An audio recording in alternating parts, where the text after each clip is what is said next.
I, nearly adult male, live with my mother and stepfather ever since I was a toddler. My biological father travels for work, which meant I spent most of my childhood with my mother. After she remarried, she gave birth to my two little brothers, Noah and Jake. The two were not blessed with great health, since Noah is autistic and Jake has some health problems, but I don't know the extent of their illness. The two are basically the kings in our house, and they can never do anything wrong. If they did, it would automatically be my fault, because why didn't I stop them from doing something wrong? I have long accepted my fate as the eldest, and am always the scapegoat. My dad introduced me to competitive swimming when I was little, and I fell in love with the sport immediately. My mom and stepfather supported my dream, offering to help in any way possible. By the time I got to middle school, I had already competed around the country and created a name for myself. Everything was going well until I got into a car accident with my father and little brothers 2 years ago. My dad is known to be a major scaredy cat, so they might have thought it was a good idea to prank him with an exploding scare box mid-driving. Unfortunately, it ended badly for us as we got into a major accident and Dad passed away. I also crushed my right leg and put a stop to my dream to be a professional swimmer. When I told Mom that I'm angry towards Noah and Jake for playing the prank, she defended them and snapped at me for trying to blame them. I basically shut down from there. I live with my aunt since then, and she funded my leg reconstruction surgeries while my stepfather paid for my therapies. Earlier today, my mom came over and demanded that I forgive my little brother and move on, as it's been 2 years. She defended them by saying that they were kids and didn't know any better, and I'm being an idiot for keeping this grudge for so long. I refuse, because I still suffer the consequences of their action to this very day. And now she got all of her relatives to gang up on me for being petty. Even my friends from school said that I should forgive them already, and they have suffered enough guilt. Am I the idiot, though, for not forgiving them? Not the idiot. They were kids. They didn't mean it. Nonetheless, they directly caused the accident and stole your future with their stupid, reckless actions. It's okay never to forgive them for that, even if you know it was not on purpose. You don't owe them a thing, least of all relief from their guilt. You are the victim of all this in every way, so do what is right for you when it is right for you. Lean on people like your aunt and maybe your stepfather, who is putting your healing first. Your mom has frankly been worse than all of them. Frankly, you don't owe her the time of day. Block her and the rest of those toxic idiots. They do not have your best interest at heart. She snapped at me for trying to put the blame on them. They are to blame, though. The accident and its consequences were a direct result of their actions. You should never intentionally distract, especially scare a driver. Your mom is blinded by her favoritism, and I fear for your brothers in the future if she continues to excuse and defend their wrongdoings. A judge isn't going to care what mommy says against criminal charges. Not the idiot. Your mom is out of line. Unfortunately, some things are more difficult to forgive than others. Stay with your aunt and also make sure you find out what is happening with your dad's estate. If you're the only bio child, then chances are he left that money or property to you. So you need to make sure whoever's in charge of it is not mismanaging it or using it for, let's say the upkeep of 2 other children. Dude, frankly, I would never look at my step-siblings the same way again either. What your stepdad did was dangerous, even if your dad had survived and they literally got away with it. Also, they were just kids. Sorry, but even as a kid their age with autism, I could have told you that trying to spook the driver of the car he's actively operating isn't funny but dangerous. I don't think their ages are an excuse. Not the idiot, but using the word grudge makes it seem petty. There is nothing petty about this. You lost your father and your dreams due to their actions. I understand they were kids, and I hope one day you can let go of the anger and forgive them for all of your sakes. I lost my late wife to cancer years ago. I have a 19-year-old son, Chris. We grew close because of this tragedy, and he's been the most important thing in my life since he was born. I met a wonderful woman, Melanie, 2 years ago, and we got engaged a few months back. We're getting married this month and already have everything set. Now on to the issue at hand. My in-laws are extremely conservative. They come from the deep south. They met Chris's boyfriend by chance at our house and were extremely uncomfortable, even though my son's boyfriend is sweet and well-mannered.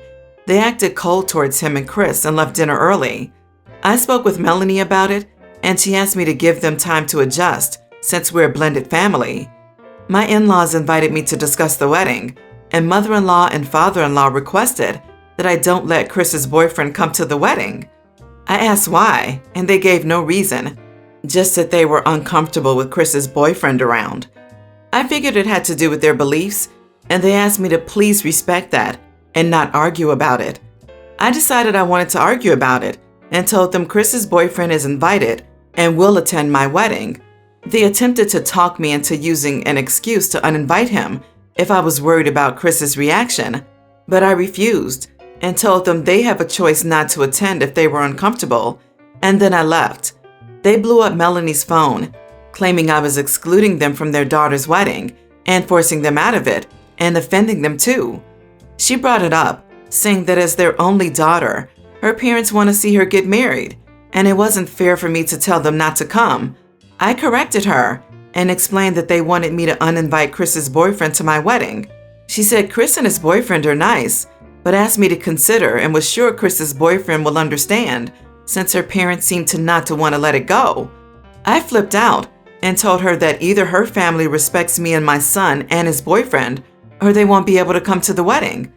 She said she could talk to Chris and his boyfriend, but I said no.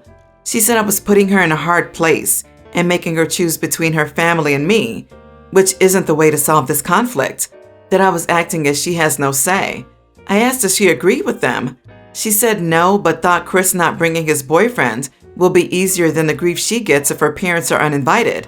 We're still arguing about it, and she's still saying I'm making her choose between her family and me, knowing how they are even though she disagrees with them.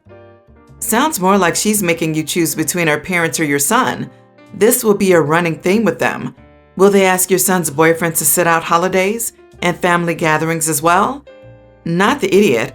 Sounds like you have a long talk ahead of you. Absolutely correct take. OP, you are doing your duty as a supportive father. I would be very wary of marrying someone who thinks you should do what's easier for her parents rather than what is right for your son, who is also her soon-to-be stepson. This is 100% a hill to die on because it will set the tone for how they behave towards your son for the rest of their lives, the type of respect they will show your family, and what they will think they can get away with. Not the idiot. Your fiance might be a wonderful woman, but she's willing to exclude your son and his sweet and well-mannered boyfriend? I don't believe it's because she finds it easier to deal with than the grief she gets if her parents are uninvited. I suspect that she is not nearly as accepting of your son as you think. Your fiance's behavior here is a big red flag. Proceed with caution. Her parents are uninviting themselves, really. He wants his son and his boyfriend there, and if they don't like it, they can decide if they come or not, but they don't get to set conditions for the rest of the guest list. So what would happen if they're in the same room as a gay couple anyway? The entire thing is ridiculous. And what if Chris gets married to this guy? Are they not going to come to that? Will they be upset if their precious baby girl goes to that wedding? This is one step, but it grows to other things.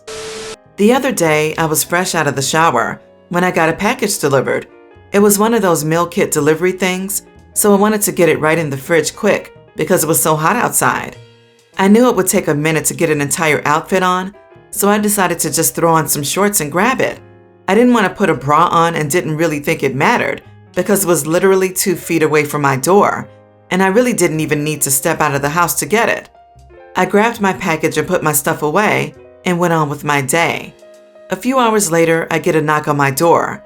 It's this lady from across the street a few houses down. She tells me she saw me outside naked. I wasn't fully, but she apparently thought so, and that it was really inappropriate with all the kids in the neighborhood, and that I should be ashamed, and that she would call the police if she ever saw me again like that.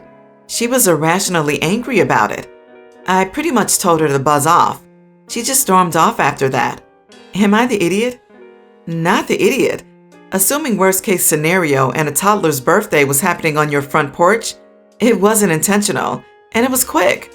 If you had seen someone, you would have been more embarrassed than anyone scared. Lady needs to mind her own business and stop stalking your house. Waiting hours to confront you was ridiculous.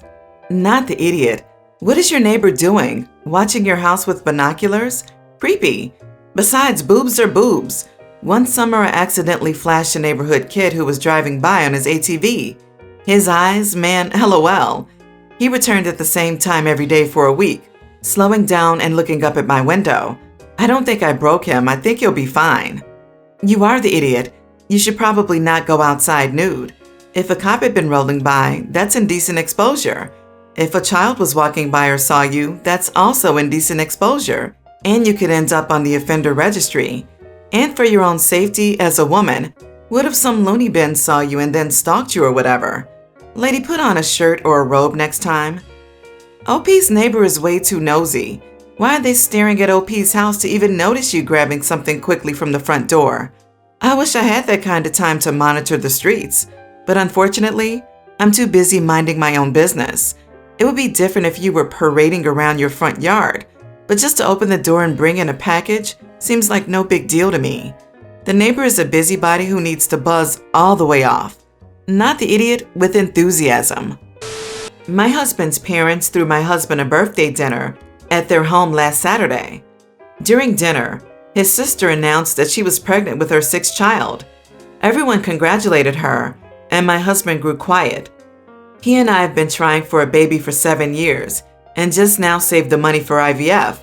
Once the commotion about the new member of the family settled, my sister-in-law started her usual commentary on how much it sucks to be so fertile and how she feels like she'll just never be able to stop having kids because the pill and contraceptive injection both failed, and how she's not a good fit for an IUD. By the time she pointed out she's been pregnant so often, they don't even need to have intimacy anymore for her to get knocked up, I couldn't stand it, and I walked out. My husband followed me, and I could see he was holding back some tears too. He apologized for saying nothing. I said he didn't need to, that he was obviously struggling too. By the time we made it home, his parents had called to say how sorry they were and how none of that was meant to happen. On the other hand, his sister called me a killjoy and a drama queen, and she told me it was rude to walk out after all her parents' hard work and for spoiling the celebration of a pregnancy. I hung up on her, and I want to cry because her words stuck in my head. Since then, she and my husband got into a fight because she called me selfish and said I made the dinner about me instead of them. I didn't even say anything before walking out, and I know not only did everyone notice, but I'm pretty sure I was loud as I left between moving back the chair and just throwing their front door open, and it was meant to be a dinner to celebrate my husband, something they threw and did such a beautiful job of too. I wish I could feel like she's totally wrong, but I worry she's right. Am I the idiot? Wait, you spoiled the celebration for the pregnancy? Funny, I could have sworn it was a celebration for your husband's birthday. She basically brought a screw you to her brother's birthday instead of a gift. OP is not the idiot. Not the idiot. It was a birthday dinner for your husband, not a me, I'm pregnant again. It's all about me. I think she did it to ruin your husband's celebration. An in-law should have said something to her. Next time she says something, ignore her. Not the idiot. She hijacked your husband's birthday dinner and made it about her. She proceeded to go on and on about basically being a clown car, including way TMI about failed contraception and references, however vague, to their intimate life, which most people don't consider appropriate dinner table chat, particularly during a family gathering for someone else's milestone. All of this is bad enough, but she did this knowing about your fertility problems, which downgrades her behavior from tacky and self-involved to incredibly tone-deaf and vulgar, bordering on cruel. Berating you after the fact leapfrog her into full-blown toxicity. I hope the IVF is successful and that you enjoy a healthy, uncomplicated pregnancy and a delivery just hard enough to use for guilt-tripping a recalcitrant teen. And it's not like she just announced the pregnancy and then shut up. Going on and on about her fertility was just a slap in the face to her brother and sister-in-law. Personally, I think she knew exactly what she was doing and just trying to rub their faces in the fact that they have struggled to get pregnant while she has no trouble at all. Definitely not the idiot. I think OP and her husband handled it the best they could. Sister-in-law is the one who should be apologizing. I have had a really great relationship with my future in-laws outside of this. My mother-in-law and sister-in-law have been helping with wedding planning because they have money-saving advice, which has been very much appreciated. They also have great taste, so I happily take their opinion on board from time to time. They always have respected boundaries and treated me well except for this one thing. I'm the affair child of my family. My mom cheated and had me while she was married to my half-sibling's dad. They divorced. A 2-year-long court battle ensued because my mom expected him to still take care of me as his own because he was the assumed father. In the end, he won, but by then, my half-siblings were old enough to really get that my mom was screwing over their dad, and they hated us both for it. I have always known I was the affair child. My half-siblings always told me they wanted nothing to do with mom's affair child, that their dad was repulsed by me, that their mom never gave up trying. She showed up once when I was a little kid to my half-brother's birthday party at his dad's. I was there awkwardly trying to stay away from her ex's family, who pretty clearly did not want me there. I also went to school with one of my half-siblings' cousins, who hated me because why not?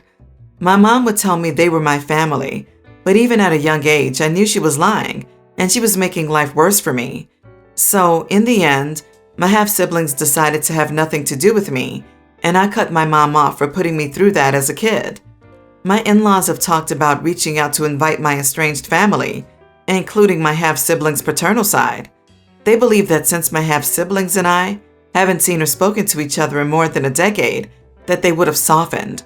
They think my mom had good intentions, and her ex and his family are probably full of regret for how they treated me. I said no, I did not want them there, that it was better if we leave each other behind and move forward to live healthier lives. They pushed the issue again though, and then I found out they searched for them via social media. That's when I lost it. I told them that they had no right to go ahead when I said no, and if they insist on reaching out, they can forget about me taking their opinions into account. I can plan the wedding without their help. They were angry I was threatening them like that. They said I should have had an adult discussion instead of resorting to childish threats. Am I the idiot? Not the idiot. It is not their place to be actively reaching out on your behalf. It's not their place to keep pushing you on the subject. They are stalking social media for your family and going against your wishes. They stopped having an adult conversation and resorted to what kids do when they can't get their way. Also, this idea of inviting estranged families to weddings is crazy.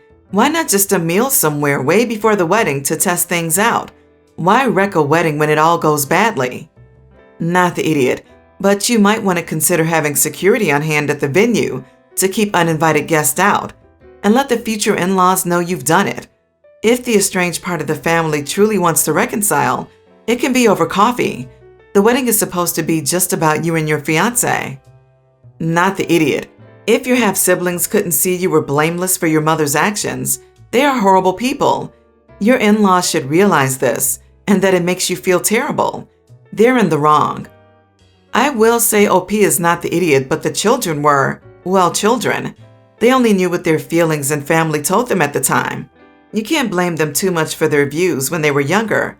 But of course, OP has every right not to want to ever see them again. They as well have a right to never see OP again. It sounds like it's working for OP.